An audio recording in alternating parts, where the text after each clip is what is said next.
English प्रेसी writing. अगर मैं अपना ब्रीफ इंट्रोडक्शन दूं तो I have done my LLB honours and LLM from Punjab university law college. Along with that, I have qualified CSS 2021 and allocated in information service. अच्छा जी, आज का जो lecture है बेसिकली वो एक ब्रीफ इंट्रोडक्शन है कि अगर आपने जिनाह जुडिशियल एकेडमी के साथ जाना है तो वो किस तरह आप इंग्लिश प्रेसी और इंग्लिश कॉम्प्रिहेंशन को जो है वो लेकर चलेंगे अलॉन्ग विद इंग्लिश एसे. उसके अलावा अगर आपने खुद भी तैयारी करनी है तो आपने किन चीज़ों को अपने माइंड में रखना है while you are preparing for your precis और फॉर योर एसे. ठीक है, मैंने कैटेगराइज किया है दीज थिंग्स जब मैंने अपनी भी तैयारी की थी कि कुछ चीज़ें होती हैं जो जनरली इंग्लिश को पास करने के लिए इम्पोर्टेंट होती हैं, इंग्लिश एसे और प्रेसी को, और कुछ होती हैं जो पर्टिकुलरली प्रेसी से रिलेट कर रही होती हैं और कुछ स्पेसिफिकली रिलेट कर रही होती हैं with English essay. So you have to keep these things in mind while you are preparing for your English Pressy and essay. अगर इंग्लिश की आप जनरली बात करें फॉर इंग्लिश प्रेसी एंड एसे और उसकी प्रिपरेशन की बात करें तो सबसे पहली बात जो आ जाती है जो कि कॉमन सेंस की भी बात है कि you have to have good grip over your vocabulary. आपकी वोकैबुलरी अगर अच्छी है तो आपको लिखने में मसला नहीं होगा. ठीक है, वोकैबुलरी से मतलब ये है कि आपके पास डाइवर्सिफाइड वर्ड्स हों टू एक्सप्लेन योर आइडियाज. होता यूं है कि कभी कभी हमें बड़े ही इजी वर्ड्स की जो है वो डाइवर्सिफिकेशन ऑफ वर्ड्स नहीं आ रही होती, हमें सिनोनिम्स नहीं पता होते. जैसे कि एक वर्ड है इम्पोर्टेंट, हमें उसका समझ नहीं आ रहा होता, अच्छा हमने ज्यादा से ज्यादा नेसेसरी तक चले जाते हैं बट हम उसके सिनोनिम्स नहीं लिख पाते. अब मसला ये होता है कि जब आप लिखना शुरू करते हैं आपके आइडियाज तो ठीक होते हैं लेकिन जब आप लिखते हैं तो बार बार एक ही वर्ड यूज आ रहा है, वो हो रहा होता है, तो वो रेपिटेशन होती है, वो रिडंडेंसी स्टार्ट हो जाती है. एग्जामिनर को ये चीज बहुत अनॉय करती है. आप खुद अगर कोई किताब पढ़ेंगे तो अगर उसमें वोकैबुलरी खूबसूरत नहीं होगी, उसमें वोकैबुलरी जो है वो डिफरेंट किस्म के वर्ड्स इस्तेमाल नहीं होंगे तो आपका इंटरेस्ट डेवलप नहीं होता. इसलिए बहुत इंपॉर्टेंट है आपके लिए कि आपकी वोकैबुलरी की जो है वो बेहतर हो और उसमें डाइवर्सिफिकेशन हो. दूसरी चीज आ जाती है आपकी ग्रामर. इट्स वेरी इंपॉर्टेंट कि आपकी ग्रामर अच्छी हो. आप न्यूज़पेपर पढ़ते हैं, आप कोई भी किताब पढ़ते हैं, उसमें आप देखते हैं कि ग्रामर की बड़ी खूबसूरती से उन्होंने बड़ी ही सही ग्रामर लिखी होती है. उन्होंने हैज कहाँ लिखना है, हैव कहाँ लिखना है, प्रेजेंट टेंस कहाँ यूज करना है, प्रेजेंट इंडेफिनिट टेंस कहाँ यूज करना है, पास्ट टेंस कहाँ यूज करना है, फ्यूचर टेंस कहाँ यूज करना है, वो सारा जो है उसके अंदर आपको नजर आता है और जब आप उसे पढ़ते हैं तो आपको अच्छा लगता है. एग्जामिनर भी इसी तरह होता है, वो वहां पे एक रीडर होता है. वो आप वहां उस एग्जामिनर के साथ बैठे नहीं होते हैं. आपने उसे नहीं बताना कि मेरा मतलब तो ये था, मैं तो फ्यूचर की बात कर रहा था या कर रही थी, मैं तो पास्ट की बात कर रहा था या कर रही थी, मैं तो प्रेजेंट की बात कर रहा था या कर रही थी. आपने जो लिखा है वो एग्जामिनर ने पढ़ के जानना है कि आप क्या चाह रहे हैं और आप क्या कह रहे हैं. तो आपकी जो जितनी भी राइटिंग होनी चाहिए वो ग्रामर की वजह से उसमें क्लैरिटी आती है. सो इट्स वेरी इंपॉर्टेंट कि आपकी ग्रामर ठीक हो. मुश्किल मत लिखें लेकिन ये है कि एटलीस्ट आपकी वोकैबुलरी और ग्रामर के जो इजीएस्ट वर्ड्स हैं उनमें डाइवर्सिफिकेशन हो. आपकी ग्रामर जो इजीएस्ट जो सिंपल ग्रामर है वो ठीक हो, इज आर की गलती ना हो, वर वॉज की गलती ना हो, हैज हैव की गलती ना हो. माइन्यूट गलतियां अगर होती हैं कि ये हो जाए कि पूरे ऐसे में 3-4 दफा आपने कोई प्रेजेंट इंडेफिनिट टेंस की गलती कर दी है तो कोई बात नहीं, वो एग्जामिनर ओवरलुक कर देता है कि यार इसने राइटिंग की है इस तरह, तो ठीक है, उसकी राइटिंग की वजह से वो एक फ्लो में नहीं देखा गया. But if it is excessive तो फिर एग्जामिनर आपको मार्क्स नहीं देगा क्योंकि वो इंग्लिश का एग्जामिनर है, उसने आपको इंग्लिश की बेसिस पे मार्क्स देने हैं. फिर अगर आप जनरल बातों में आ जाएं तो इट्स वेरी इंपॉर्टेंट कि आपके पास गुड राइटिंग स्किल्स हों. गुड राइटिंग स्किल्स मतलब जब आप लिख रहे हो तो आपके लिखने में हेजिटेशन ना आए. आपको आप जब लिख रहे हो तो वो एक फ्लो में जाए, आपके आइडियाज एक फ्लो में जा रहे हैं, आपको लिखने में अच्छा लग रहा है, आपको लिखने में मजा आ रहा है, you are enjoying while writing. ठीक हो गया. जब आप इंजॉय करेंगे वाइल राइटिंग, उसमें हेजिटेशन नहीं होगी, आपको एग्जॉस्ट नहीं होंगे, तो अपने आप बहुत अच्छा लिखना शुरू कर देंगे. आप कभी कभी नोटिस करेंगे कि कभी कभी जिनको जो स्टार्ट पे होते हैं, बिल्कुल इनिशियल स्टेज पे होते हैं अपनी प्रिपरेशन के, तो जब वो इंग्लिश ऐसे लिखना शुरू करते हैं तो 2-3 पेज के बाद ही वो थक जाते हैं. वो इसलिए थक जाते हैं क्योंकि उनको उनकी राइटिंग कैपेसिटी नहीं होती. वोकैबुलरी भी हो, चाहे उनके पास ग्रामर भी हो, लेकिन राइटिंग की कैपेसिटी नहीं होती, इसलिए वो लिख के थक जाते हैं. 2-3 पेज लिखे उसके बाद थक गए. तो अब इन जनरल चीजों को बेहतर करने के लिए भी तरीके होते हैं। अगर आपने अपनी वोकेबलरी एनहांस करनी है तो जरूरी ये है कि आप अच्छा मटेरियल पढ़ें। अच्छा मटेरियल पढ़ने से सिर्फ आपकी वोकेबलरी एनहांस नहीं होगी, आपका जो है वो ग्रामर भी बेहतर होगी। अच्छा मटेरियल पढ़ने से मकसद ये है कि आप अच्छे न्यूज़पेपर्स, इंग्लिश न्यूज़पेपर्स पढ़ें। आप डॉन पढ़ सकते हैं, आप डेली टाइम्स पढ़ सकते हैं, आप ट्रिब्यून पढ़ सकते हैं। ठीक है, उन्हें पढ़ें और टारगेटेड पढ़ें। ये नहीं कि आपने A to Z ऊपर से नीचे सारा न्यूज़पेपर पढ़ा है। उसके एडिटोरियल्स पढ़ें, उसके ओपिनियन वाला पेज पढ़ें, उसका इंटरनेशनल पेज पढ़ें। ठीक है, और सिर्फ जो पहला पेज है उसकी हेडलाइंस देख लें कि क्या क्या लिखा है। उसके अंदर भी कभी कभी बड़े अच्छे इडियम्स लिखे होते हैं।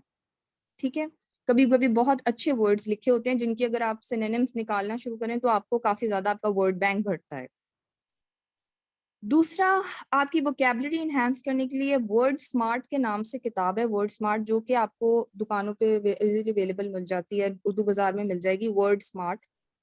उसके 3 से 4 पार्ट्स आपको होते हैं और वो जो है अगर आप वो कर लेंगे तो आपकी वोकेबलरी बहुत इनहेंस हो जाएगी। लेकिन मैं यही सजेस्ट करूंगी, इट्स वेरी टाइम टेकिंग। अब इस वजह से वर्ड स्मार्ट की मैं उसको एडवोकेट नहीं करती हूँ, लेकिन आपके ऊपर बेस्ड करता है। मैं आप लोगों को यही सजेस्ट करूंगी, अच्छे न्यूज़पेपर्स पढ़ें। अभी से पढ़ना शुरू करेंगे तो नवंबर में अगर आपके सीजे के एग्जाम्स हैं या आगे आपके अटॉर्नी के या प्रोसिक्यूशन के, किसी के भी प्रोसिक्यूटर के एग्जाम्स आते हैं, तो तब तक आपके पास अपना रजिस्टर हो, उसके अंदर आपने जो वर्ड्स मुश्किल हैं वो लिखे हो, उसके आगे उसके मीनिंग्स लिखे हो 4-5, और उससे आगे उसका एक सेंटेंस लिखा हो। तो इससे क्या होगा, ना सिर्फ आपकी वोकेबलरी एनहांस होगी। अपने आप को म्यूट करें सब, जो म्यूट नहीं करेगा उसको लीव करनी पड़ेगी क्लास। निम्रा एंड सुहेल, आप प्लीज अपने आप को म्यूट करें। अच्छा जी, तो वे वाज आई। हाँ जी, इस तरह डिस्टरबेंस क्रिएट होती है ना। अच्छा जी, आपने फिर क्या आप अपनी वोकेबलरी एनहांस करें, अपना रजिस्टर मेंटेन करें। जब आप अपना रजिस्टर मेंटेन करेंगे तो आप जब उससे, आपने क्या करना है, उसे रोज भी पढ़ना है, और वीक में जब आपका वीकेंड आएगा, संडे वाला दिन है, आपने उन सबको जो आपने वीक में लिखे हैं आप उन सबको एक दफा रिवाइज करना है। जब आप उनको रिवाइज करेंगे, इस तरह आप रोज अपने हर वीक की अपनी यही एक्सरसाइज रखेंगे, तो इवेंचुअली यू विल रियलाइज कि वो वर्ड्स आपके दिमाग में बैठना शुरू हो गए हैं। वो वर्ड आपको समझ आ गई कि उनको पढ़ना कैसे है, उन्हें लिखना कैसे है। तो आपकी वोकेबलरी इनहांस होगी, और जब आप उनके सेंटेंस भी आगे पढ़ेंगे तो आपकी ग्रामर भी इनहांस होगी। उसके अलावा मिस इकरा जो है वो ग्रामर पढ़ाती हैं, तो टेक दोज क्लासेस सीरियसली। ठीक है, तो आपकी ग्रामर भी इनहांस हो जाएगी। अगर आपने पर्सनली तौर से करना है तो यू कैन डू दैट, कि आप बीए की किताब होती है बैचलर्स लेवल की, you can go with that bachelors level book. ठीक है, और वहां पे आप उनके जो है वो ग्रामर के एक्सरसाइजेस कर सकते हैं। टू द पॉइंट बुक बहुत अच्छी है, वो आप बीए लेवल की मिलती है, उसको आप करना शुरू कर दें। आपकी इजीली जो है वो ग्रामर बेटर होना स्टार्ट हो जाएगी। वो एक रिवीजन हो जाती है, क्योंकि हम इतने अरसे से हमने लॉ पढ़ा होता है और इतने अरसे से हमने बेसिक ग्रामर नहीं देखी होती है, तो माइंड से स्किप कर जाती है। तो ये होगी कि आपकी एक रिफ्रेश हो जाएगा आपका mind when you will do those exercises. Writing skills enhance करने के लिए आई वुड ओनली सजेस्ट कि practice, practice as much you can. ठीक है, practice practice practice, practice makes a person perfect. ठीक है, आपने प्रैक्टिस करनी है। अब प्रैक्टिस करने का तरीका यह है कि अगर तो आप इनिशियल स्टेज पे हैं, लेवल 0 पे हैं और अभी से प्रिपरेशन स्टार्ट कर रहे हैं, तो कोई मसला नहीं है। आपने क्या करना है, रोज न्यूज़पेपर जब आप पढ़ रहे होंगे तो आपने जो उनके एक ओपिनियंस आते हैं, एडिटोरियल्स आते हैं, एडिटोरियल्स जरा छोटे लिखे होते हैं, उसके 2 पैराग्राफ्स, मतलब जो आपका एक रजिस्टर का पेज बना दे, एक साइड का एक पेज, आपने वो ना देख के लिख लेना है। देख के लिखें और अपना टाइम सेट करें। ठीक है, कि मैंने ये इतनी देर में लिखना है, मैंने इस पेज को जो है वो मैंने 5-10 मिनट में लिखना है। शुरू में अगर आप बेहतर करना चाह रहे हैं, अपना टाइम सेट करें कि मैंने 10 मिनट में इस पेज को खत्म करना है। फिर उसके बाद उसको कम करते जाएं, 6 मिनट कर दें, 5 मिनट कर दें, क्योंकि आप देख के लिख रहे हैं तो उसका टाइम कम होना चाहिए। और बेहतर राइटिंग में लिखें। ठीक है, इससे क्या होगी कि आपकी राइटिंग कैपेसिटी बढ़ेगी। चाहे आप देख के लिख रहे हैं, लेकिन आपकी राइटिंग कैपेसिटी बढ़ेगी और आपको टाइम मैनेजमेंट आएगी। दूसरा काम ये करें कि जब आपका लेवल इंक्रीज होगा और आप जो है, अब आपकी वोकेबलरी अच्छी है, ग्रामर अच्छी है, राइटिंग कैपेसिटी बेटर हो रही है, तो एवेल्युएशंस करवाएं। डिफरेंट जो एग्जामिनर्स हैं मुझसे एवेल्युएशंस करवाएं, किसी और टीचर के पास जाएं, उनसे एवेल्युएशंस करवाएं। घर में कोई बड़ा है जिसकी इंग्लिश बेहतर है, उससे एवेल्युएट करवाएं कि जो आया मैंने लिखा है आपको समझ आ रहा है, उसमें गलतियां तो नहीं नजर आ रही हैं आपको बेसिक, ठीक है। और वो आपने आपको एवेल्यूएट करवाया और फिर उसके बाद न्यूट्रल बंदे से एवेल्यूएट करवाएंगे, अपने आप को खुद ही एवेल्यूएट ना करें, किसी और से भी एवेल्यूएट करवाएंगे तो आपको अपनी गलतियों का ज्यादा अंदाजा होगा। कभी कभी ये होता है कि हम बड़ी बेसिक, अगर हमारी ग्रामर भी अच्छी है, वोकैबुलरी भी अच्छी है, हम बड़ी बेसिक जो है वो स्पेलिंग मिस्टेक्स कर रहे होते हैं। तो इट्स इंपॉर्टेंट कि आप अपनी एवेल्यूएशन करवाएं प्रैक्टिस के बाद। अच्छा जी, ये तो जनरल चीजें थी 3 जो कि आपने इंग्लिश एसए और प्रेसी को पास करने के लिए करनी थी, ठीक है। अब इंग्लिश प्रेसी को पास करने के लिए specifically what we have to do, वो कुछ रूल्स हैं जो प्रेसी के आपने फॉलो करने हैं और जरूर फॉलो करने हैं when you are preparing your for your precis and when you are attempting your precis paper, ठीक है। प्रेसी पेपर को अटेम्प्ट करने के लिए बहुत इंपॉर्टेंट है कि इन रूल्स को आप राइट डाउन कर लें, ठीक है। मैं तो ये करती होती थी कि इतना राइट किया था, इनको लिखा था कि याद हो गए थे, लेकिन ऐसे के जो रूल्स थे वो तो मैं पेपर के एंड पे लिख लिया करती थी ताकि मैं उससे बाहर ना जाऊं। तो प्रेसी के रूल्स जो है आपने अपने माइंड में रखने हैं while you are writing your precis, ठीक है। सबसे पहली बात ये कि आपको पता है कि प्रेसी का जो पैसेज होता है वो अगर 100 वर्ड्स का है, ठीक है, तो आपने उसका 1/3 लिखना है, meaning thereby 33 to 34 words आपने लिखने हैं उस प्रेसी के। आपका पैसेज आपको जो एग्जामिनर ने दिया है वो कितने वर्ड्स का है, 100 वर्ड्स का है। और आपने कितने वर्ड्स लिखने हैं, आपने अपने वर्ड्स में अपने अल्फाज में उसी पैराग्राफ को रिप्रोड्यूस करना है, उसमें कोई नई चीज नहीं लानी, लेकिन जब उसे रिप्रोड्यूस करना है तो आपने उसको छोटा कर देना है। और कितना छोटा करना है, 1/3। और 100 का 1/3 कितना बनता है, आप 100 को 3 से डिवाइड कर दें तो आपको मिल जाता है 33 या 33.33-34 वर्ड्स बनते हैं, ठीक है। 33 to 34 वर्ड्स का आपने अपना पैसेज जो खुद लिखना है, जो खुद रिप्रोड्यूस उस पैसेज को देख के करना है, वो कितना होना चाहिए, दैट शुड बी 1/3, कि आपने अपने माइंड में रखना है। 1/3 रूल आपने अपने माइंड में रख लिया। अगर अब होता यूं है कि कभी कभी जो पैसेज एग्जामिनर आपको देता है वो आपको प्रैक्टिस से अंदाजा होगा, आगे क्लासेस से भी अंदाजा होगा, तो आपको पता चलता है कि उसमें बहुत सारी इंपॉर्टेंट डिटेल्स हैं, आप उनको स्किप नहीं कर सकते हैं। तो इतनी आपको छूट है कि अगर आपको 100 वर्ड्स हैं और आपको 33 to 34 आपका वर्ड काउंट है, वर्ड लिमिट आपकी कितनी है, 33 to 34, तो आप उसमें 10-15 वर्ड ज्यादा कर सकते हैं और 5 से 10 वर्ड्स कम भी कर सकते हैं। 5-10 वर्ड्स कम हो सकते हैं, मतलब इट वुड बी 25 वर्ड्स का भी आपके पैसेज हो सकता है। और 10-15 वर्ड ज्यादा भी हो सकते हैं, मतलब आपका 40 to 43 वर्ड्स आपके बन सकते हैं, 44 वर्ड्स आपके लिए, ठीक है। 40 to 45 वर्ड्स या 44 वर्ड्स आपके बन सकते हैं। तो आप 10-15 वर्ड ज्यादा लिख सकते हैं जब आपके पैसेज में आपको नजर आ रहा हो कि बहुत ज्यादा इंपॉर्टेंट डिटेल्स हैं। अब प्रेसी जो होती है, आपने जो भी एग्जामिनर ने वहां लिखा होता है आपने उससे बाहर नहीं जाना, उसकी वो लिमिट में ही रहना है। अगर उसने बात की है गार्डन की तो आपने बागात की बात नहीं करनी शुरू कर देनी, मतलब जो कि बड़े आपके पार्क्स होते हैं उनकी बात नहीं आपने शुरू कर देनी, आपकी बात इसमें लिमिट रहना है। वो उसकी खूबसूरती की बात करें, आपने अपनी लॉन की खूबसूरती की बात ही करनी है। You do not have to go with the parks जिधर लोग जाते हैं, मतलब मैं आपको एक लिमिट बता रही हूँ कि अगर उसने नैरो बात की है तो आपने भी अपनी प्रेसी का जो पैसेज अपने वर्ड्स में रिप्रोड्यूस करना है, आपने भी उसको नैरो में ही लेके चलना है, अपना कुछ नहीं लिखना। अपने दिमाग को आपने बिल्कुल खाली कर देना है जब आपने प्रेसी पढ़नी है, और जो एग्जामिनर ने लिखा है उसके जो मेन आइडियाज हैं, उसके जो मेन आइडियाज हैं आपको नजर आ जाएंगे। आप जब एडिटोरियल भी पढ़ते हैं तो आपको नजर आ रहा होता है कुछ मेन बातें हो रही हैं और कुछ ऐसी हवा में कुछ एग्जांपल्स हैं, कुछ रिपोर्ट्स का हवाला है, कुछ वैसे उसने किसी बंदे का जो है नाम लेके कोट कर दिया है। आपने उन चीजों को जो है वो आपके मेन आइडियाज नहीं है, लेकिन अगर वो जो मेन आइडियाज हैं, अगर किसी जस्टिस रिलेटेड इशू के ऊपर आपको पैसेज आया तो जो main ideas justice related issues हैं, उनके किस तरह उनको रिफॉर्म करना है, आपने उनको पेंसिल से अंडरलाइन कर लेना है, हल्का सा पेंसिल से अंडरलाइन कर लेना है कि ये इसके मेन आइडियाज हैं। आपने जब उनको अंडरलाइन कर लिया और आपने अननेसेसरी डिटेल्स को पहले ही एक्सक्लूड कर दिया क्योंकि वो आपकी पेंसिल की लाइनिंग में नहीं आ रही, तो जब आपने प्रेसी बनानी है तो आपने सिर्फ उन हाईलाइटेड अंडरलाइंड आइडियाज की प्रेसी बनानी है, सिर्फ हाईलाइटेड अंडरलाइन लाइंस की आपने प्रेसी बनानी है। इससे क्या होगा कि आपका 1/3 वाली लिमिट खुद ब खुद आपको नजर आएगी कि वो फॉलो हो रही है।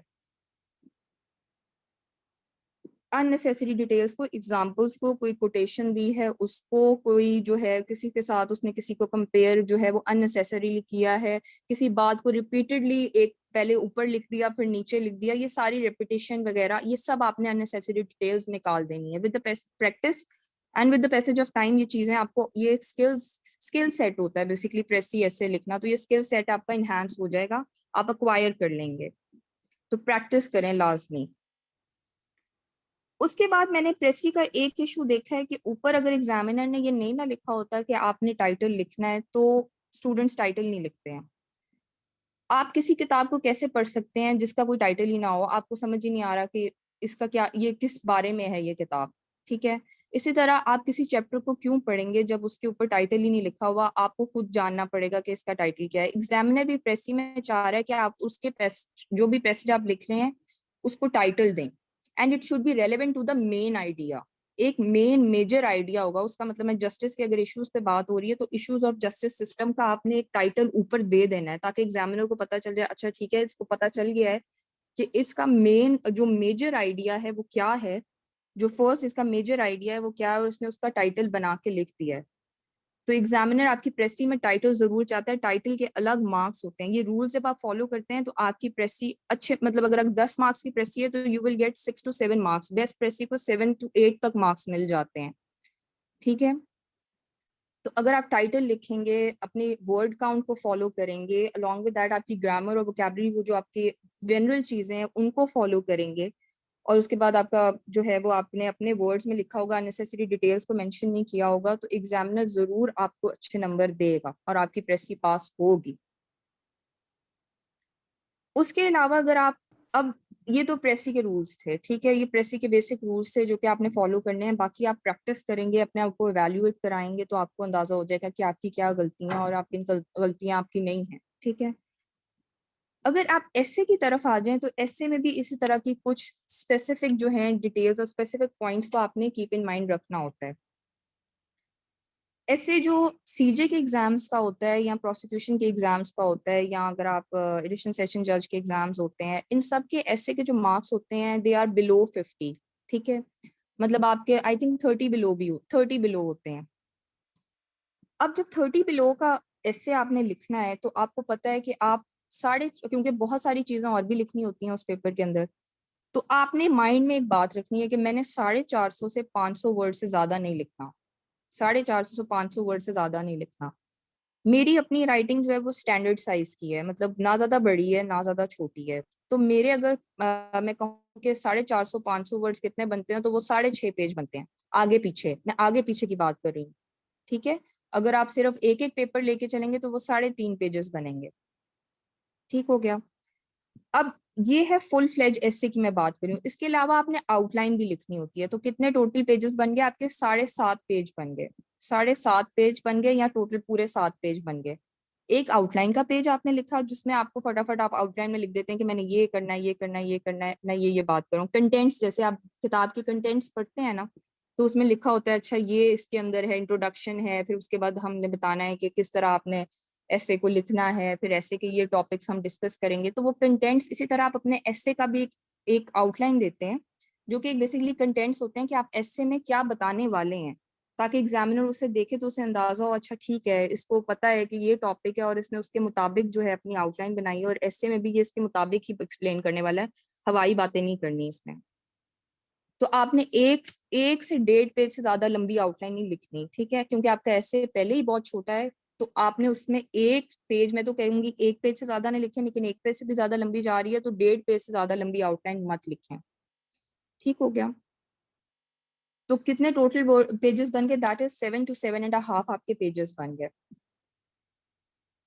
उससे ज्यादा आपने आगे नहीं जाना। जब आपने प्रैक्टिस भी करनी है तो आपने इतने पेजेस को ही माइंड में रख के करना है, क्योंकि वहां पे टाइम मैनेजमेंट बहुत इंपॉर्टेंट है, अदरवाइज कुछ ना कुछ रह जाएगा।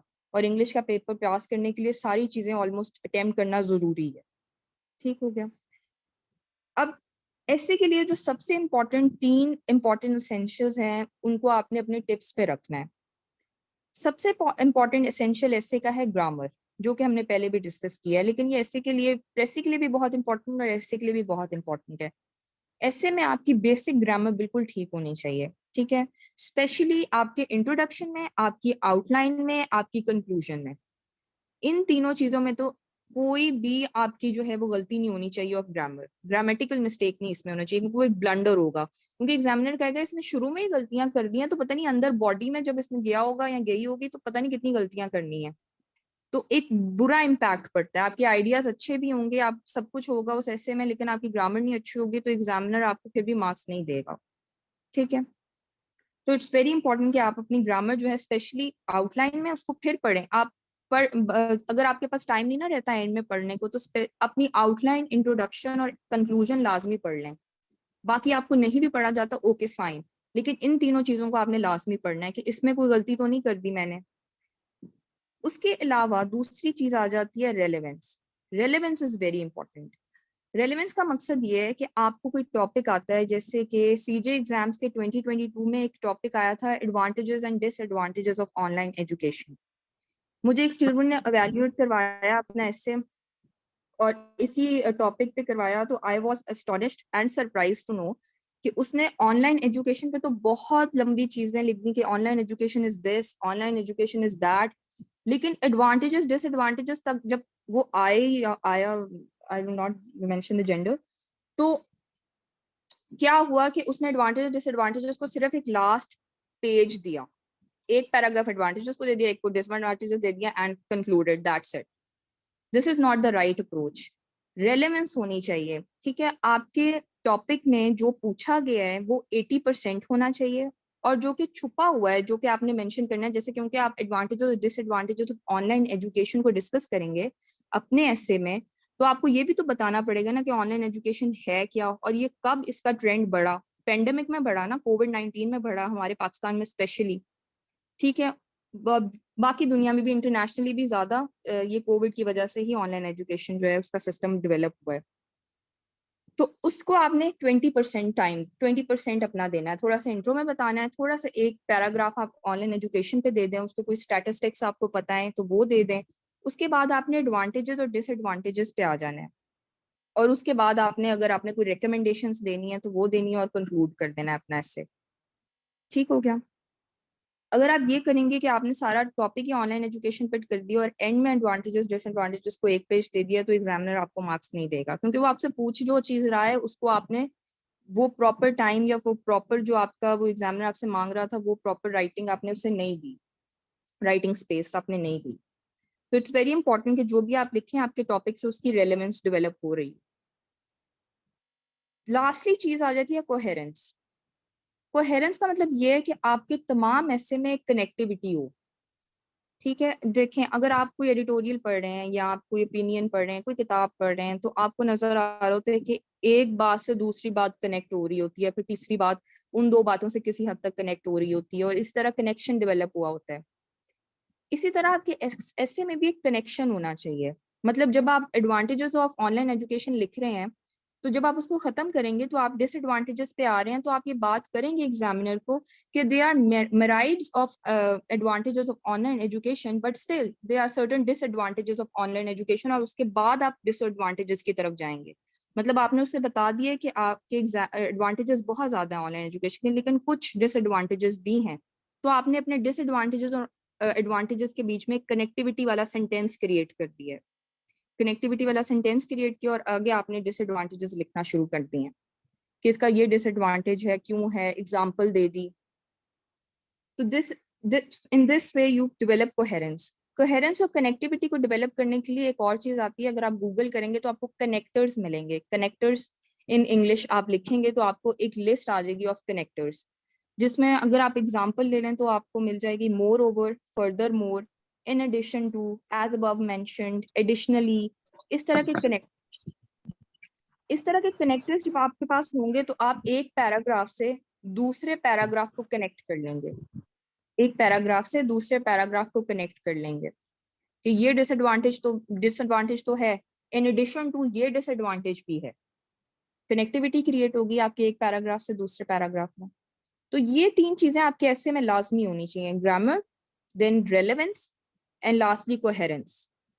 ये तीनों चीजें होंगी तो आपका एस्से जो है वो आपको भी, आप भी लिखेंगे उससे, जब रिवाइज करेंगे तो आपको भी अच्छा लगेगा, और एग्जामिनर जब पढ़ेगा तो उसको भी आसानी होगी और वो उसको भी अच्छा लगेगा और वो आपको मार्क्स देगा। अच्छा जी, अब उसके अलावा अगर एस्से में इंपॉर्टेंट चीज की बात की जाए तो दैट इज योर नॉलेज। ऐसे को क्योंकि आपने कुछ आपको कहीं से नहीं मिलना, आपको सिर्फ उसने एक दे दिया, टॉपिक दे दिया है, अब उस पे आपने खुद से लिखना है। खुद से लिखने के लिए जरूरी ये है कि आपके पास कुछ ना कुछ नॉलेज तो हो उस चीज के ऊपर। तो हमेशा वो टॉपिक चूज करें जिसके ऊपर आपको नॉलेज है। कुछ लोग ये कहते हैं कि टॉपिक ऐसा चूज कर लें जो किसी ने चूज ना किया हो। अब वो किसी ने चूज नहीं किया, वो आपने भी नहीं पढ़ा होता, तो आप उस ऐसे को चूज कर लेते हैं और फेल हो जाते हैं। जरूर आपने ये जो डिफरेंस क्रिएट करना है ना, ये करने की जरूरत नहीं है, ये यूनिकनेस क्रिएट करने की जरूरत नहीं है, हमें ऐसे पास करना है। इसलिए ये डिफरेंस और यूनिकनेस क्रिएट मत करें। जिस टॉपिक को आपने ऑलरेडी कभी पढ़ा है या जिस पे आपको नो हाउ है या जिसको कभी आपने लिख लिया है, उससे मिलता जुलता टॉपिक आपके हाथ से गुजर चुका है, तो आपने क्या करना है, उसी टॉपिक को चूज करना है, चाहे पूरे एग्जामिनेशन हॉल में या पूरे सारे कैंडिडेट्स ने वही ऐसे किया हो। आपने सिर्फ वो उस ऐसे को करना है जो आपको आता है, जिसके ऊपर आपके पास नॉलेज है। नॉलेज नॉलेज और मैं कहती हूँ कि नॉलेज के अलावा एक चीज आपके पास होनी चाहिए ऐसे में, कॉमन सेंस। कॉमन सेंस का मकसद ये है कि अक्सर चीजें हमारे इर्द गिर्द गुजर रही होती हैं। हम रोज ऑनलाइन एजुकेशन आप देखें, हम अभी भी जो बात कर रहे हैं वो हम ऑनलाइन ही बात कर रहे हैं। मैं आपको ऑनलाइन टीच कर रही हूँ और you are teaching the lecture online, ठीक है। अब ये आपकी कॉमन सेंस है। जब आपको ऑनलाइन एजुकेशन पे एडवांटेज और डिसएडवांटेजेस आया है तो आप खुद अपने माइंड में कॉमन सेंस यूज करें कि हाँ, मैं तो रोज ऑनलाइन एजुकेशन पे लेक्चर लेता रहा हूँ या लेती रही हूँ जना जुडिशल एकेडमी में, and it was so advantages for me कि मुझे ट्रांसपोर्ट का फ्यूल नहीं लगता था। उसके अलावा जो है कि मैं किसी भी टाइम पे जो है वो अपने किसी भी जगह पे बैठ के, मुझे कोई एक जगह पे बाउंड नहीं होना पड़ा, मैं कहीं पे भी बैठ के वो लेक्चर ले सकता हूँ। इवन मैं ट्रैवलिंग के थ्रू भी वो लेक्चर ले सकता हूँ, ले सकती हूँ, ठीक है। और मैं जो है मुझे मुझे मतलब ये कॉस्ट इफेक्टिव भी है, और उसके अलावा जो है आपके लिए फ्रेंडली भी है, आपके लिए ट्यूशन फ्रेंडली भी है। तो अगर आप बैठेंगे और आप उसको ब्रेनस्टॉर्मिंग करेंगे तो आपको खुद ही अंदाजा हो जाएगा कि ऑनलाइन एजुकेशन के आपको कितने फायदे हैं। फिर आप डिसएडवांटेज की तरफ जाएंगे तो कभी कभी ये होता है कि ऑनलाइन एजुकेशन इतनी इंटरैक्टिव नहीं लगती, क्योंकि आपको सामने एग्जामिनर, आपका जो टीचर है वो नजर नहीं आ रहा होता, तो आपको इतनी इंटरैक्टिव नहीं लग रही होती। तो अक्सर नींद आने लग जाती है या इस तरह की। फिर इंटरनेट की हमारी फैसिलिटी जिस तरह की है, कभी डिसकनेक्टिविटी हो जाती है, एक्सेट्रा एक्सेट्रा। तो आपको खुद नजर आ जाएगा कि कॉमन सेंस आपने यूज करनी शुरू की है, तो आपको एडवांटेज और डिसएडवांटेजेस ऑफ ऑनलाइन एजुकेशन आपके सामने आने लगते हैं।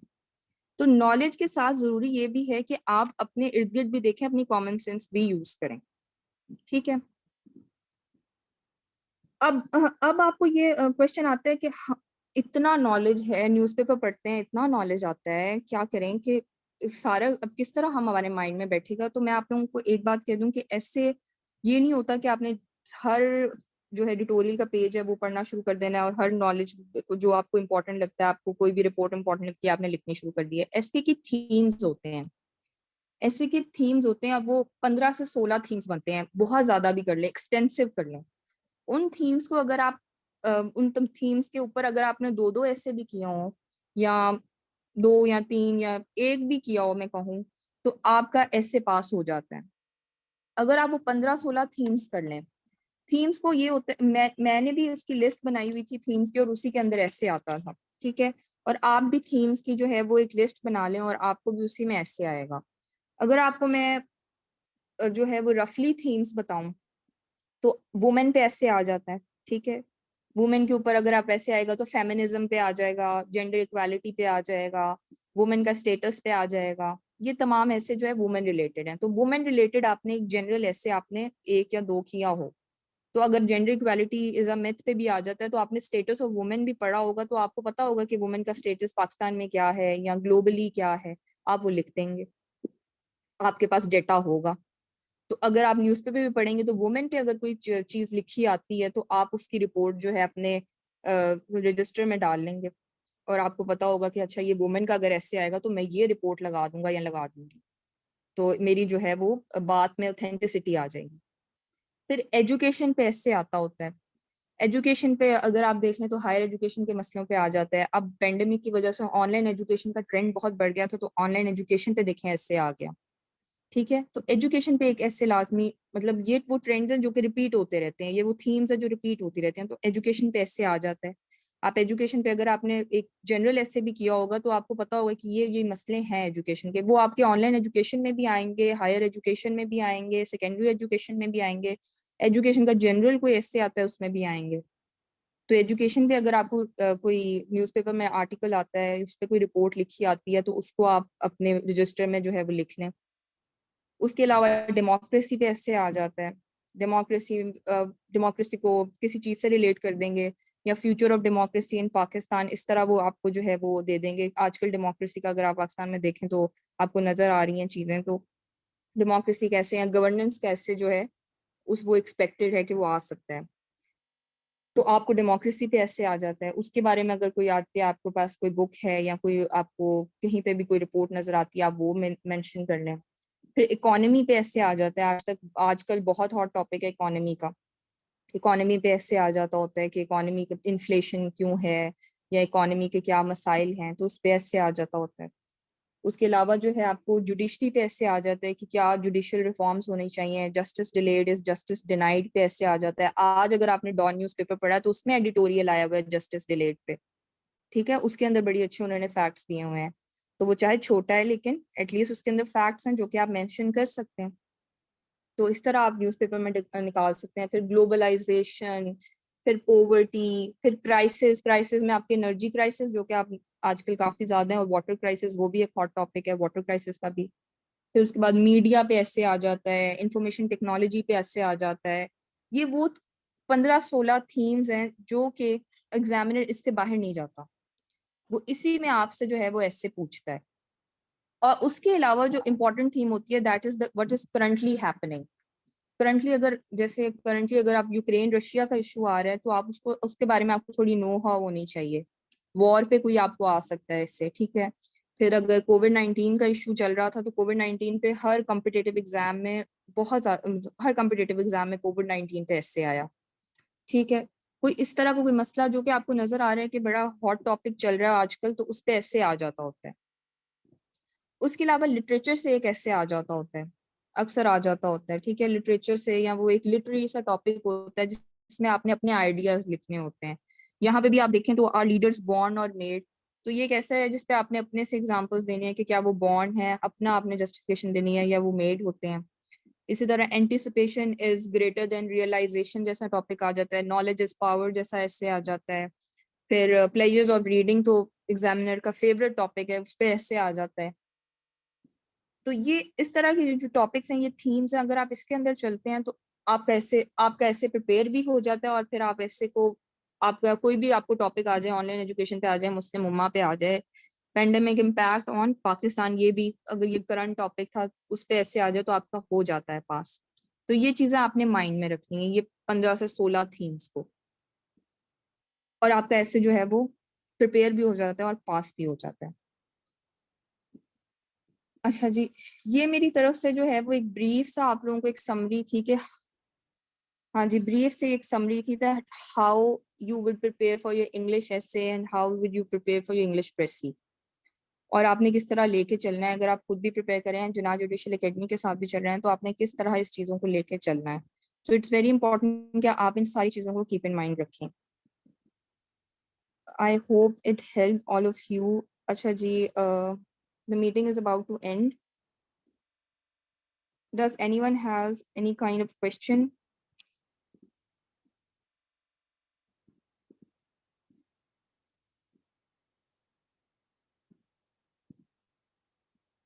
Does anyone have any kind of question? आप चैट में भी लिख सकते हैं।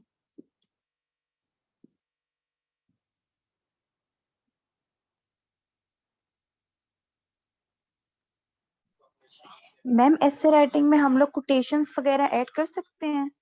जरूर जरूर, वो तो जब ये तो जनरल बातें थी ना, कोटेशन रिपोर्ट्स आप जरूर कर सकते हैं, लेकिन रेलेवेंट हो। बस मैं ये कहती हूँ कि रेलेवेंसी होनी चाहिए, कि वो कोटेशन अगर आप आपके एसए के टॉपिक से रेलेवेंट हो।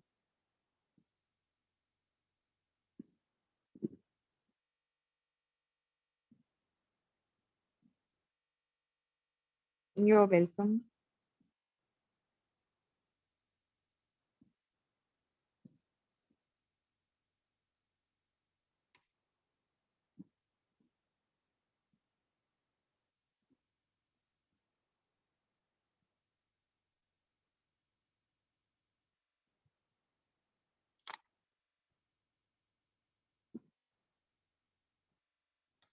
ओके, आई गेस किसी के जो हैं वो क्वेश्चंस नहीं हैं।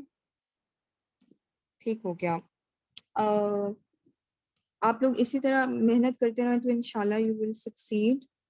Okay everyone, good night, it's late already.